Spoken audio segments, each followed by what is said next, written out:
Greetings, this is the Great One himself, here with an Anarchy moment. Cynical Libertarian Society, CYNLIBSOC.com. And by the way, you can send email feedback to me at God, that's dog spelled backwards, God, G-O-D, at CYNLIBSOC.com. Now, I might have told this story before on Stating the Obvious, the flagship podcast of the Cynical Libertarian Society. But I'm not sure I did, and I want to tell it again because I think this is a very illustrative story. It's an important story. It's a story about how liberal Democrats are racist, which is not a surprise. I mean, most statists are racist. You can't really be a statist, whether it's left-wing statist or a right-wing statist, without being racist. But liberal Democrats are racist, and they're not even smart enough to know that they're racist. I've always said one of the reasons I get along slightly better with right-wing statists and left-wing statists is that right-wing statists have a level of intellectual honesty. For example, you will never get a liberal Democrat to admit that they believe black people are inferior to white people. Now they do because they don't think black people can get jobs without white people. They think black people need laws to protect them. Yada, yada, yada, so forth and so on. And we'll illustrate this in just a second. Whereas the hardcore right-wing Fred Phelps type people will just tell you straight up, God hates fags, and God's going to kill them fags, and I hate fags because God told me to hate fags, and if I caught me a fag, I'd kill the fag because I hate fags because God told me to hate fags because it says so right there in the Bible. And no, I can't actually point to you where it says in the Bible, God hates fags, those three words in that order, but I know it's in there because my preacher man told me so. And so while the right-wing statists are really fucked up in the head, just like the left-wing statists, at least they're honest about it. That's what I appreciate about them. See, I'm off topic already. Years ago, we had this thing over in Loveland, Colorado, at the museum there. There was this exhibit, it was some art, and it was something about the Virgin Mary or something. I don't even remember exactly what it was. But anyhow, there was a bunch of religious people outside protesting it because it was offensive to them. So I'm over there, and this other guy that I had just met over there, we're over there, and he goes over and he starts talking to these people, and he says to one of them, have you actually seen the art that you are out here protesting against? And the person says, no, I haven't. And he says, well then, why are you protesting it? And the person said, because the leadership of my church told me I should protest it. And he says, do you think it's, and yeah, I'm paraphrasing from memory. But he says something like, do you think it's right for you to be doing this without having actually seen it yourself?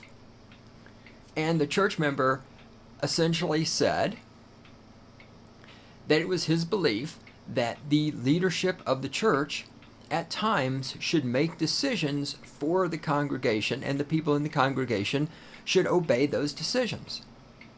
Now, of course, this is exactly the same thing that left-wing statists believe. They believe the government should decide, can you own a gun or not? The government should decide how much does an abortion cost and who pays for it. The government should decide what sort of racial quotas. But the thing is, the people on the left will never just come right out and say this. Whereas people on the right, and again, I'm to a large degree, I'm conflating the right with religion and the religion with right, because they're not completely inseparable, but when you get far enough to right-wing statism, they're pretty well meshed. But, they will happily come out and tell you, why, yes, the church tells me what to think, and I think it's best for the church to tell me what to think. And while that's really fucked up, it's refreshing to have that level of honesty, because you cannot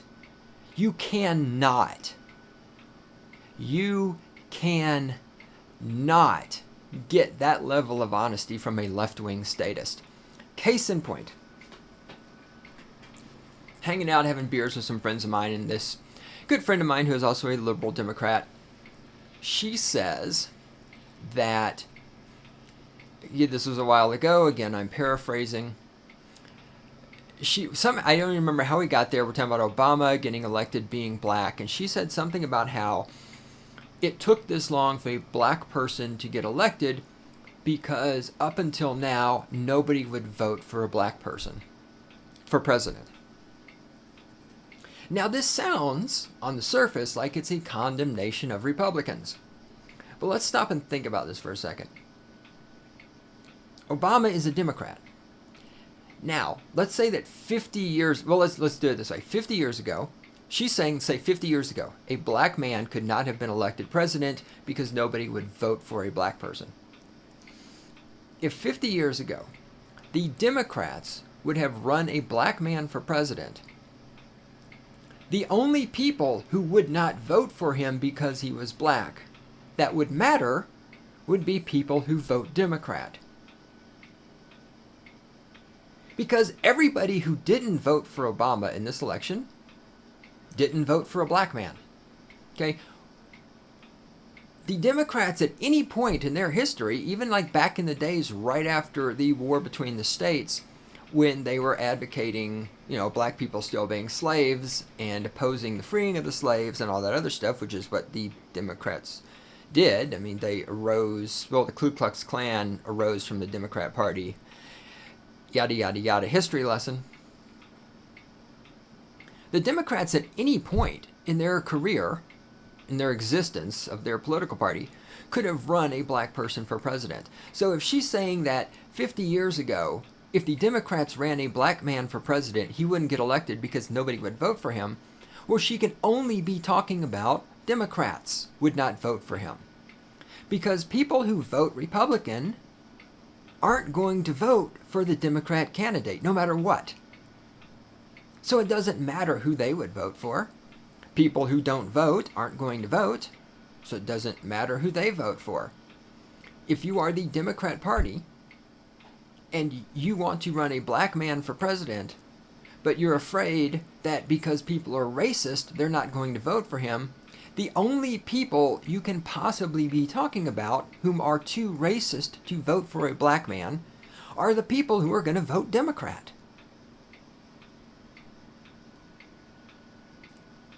I mean, this is I'm not sure I can explain it any simpler than this. If all of you Democrats out there are so non-racist and open and tolerant and diverse, why did it take you this long to vote for a black person? Well, partially, there's a lot of reasons. We won't go into that. But mostly it's because you're racist. You're just too stupid to know you're racist, or you're too much of a coward to admit that you're racist.